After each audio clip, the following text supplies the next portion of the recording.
E outra notícia de hoje foi a determinação da Polícia Federal para que Eduardo Bolsonaro, que teve o mandato de deputado cassado, volte e se apresente para reassumir o cargo de escrivão na corporação.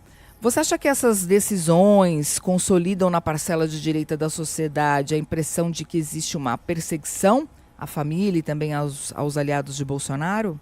Consolidam. Esses dois fatos do dia impulsionaram muito esse tipo de narrativa, que está ali a todo vapor nas redes sociais, entre os políticos da direita, entre os apoiadores da direita, tanto a coisa do Felipe Martins quanto a do Eduardo Bolsonaro. A defesa do Felipe Martins disse que foram eles, advogados, que acessaram o LinkedIn do Felipe Martins para reunir ali algumas provas e algumas coisas para embasar justamente os últimos recursos. Acontece que para você acessar a rede de alguém que está proibido de acessar as redes sociais, você deveria fazer um ofício comunicando isso ao juízo e dizendo a razão pela qual você, advogado, vai acessar, a circunstância em que você vai acessar, para ver se o ministro autoriza. Não foi isso que foi feito.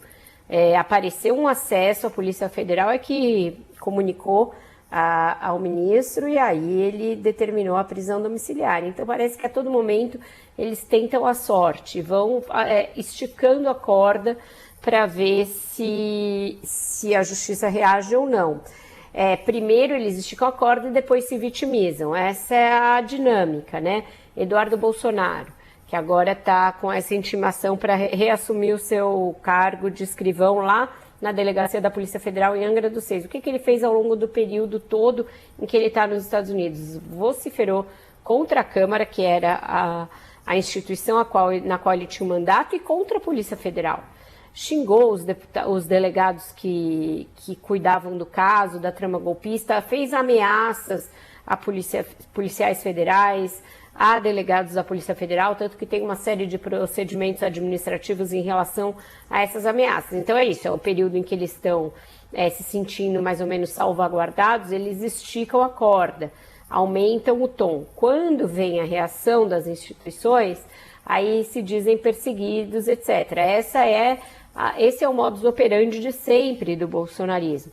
E sim, isso funciona com uma parcela mais aficionada ali dos eleitores, aquela parcela mais bolsonarista, que tem isso mais arraigado, compra essa ideia de que é o sistema contra os Bolsonaro perseguidos, etc., que não tem a liberdade, Então, hoje foi um dia em que essa retórica estava em todos os lugares, pela coincidência desses dois fatos. Mas se a gente olhar, são determinações que vêm de lugares diferentes, que dizem respeito a outras coisas específicas. Vamos dizer que qualquer funcionário da Polícia Federal, servidor da Polícia Federal, que estivesse nas circunstâncias em que o Eduardo Bolsonaro está, simplesmente sumiu do país. A licença era licença para exercício do mandato parlamentar.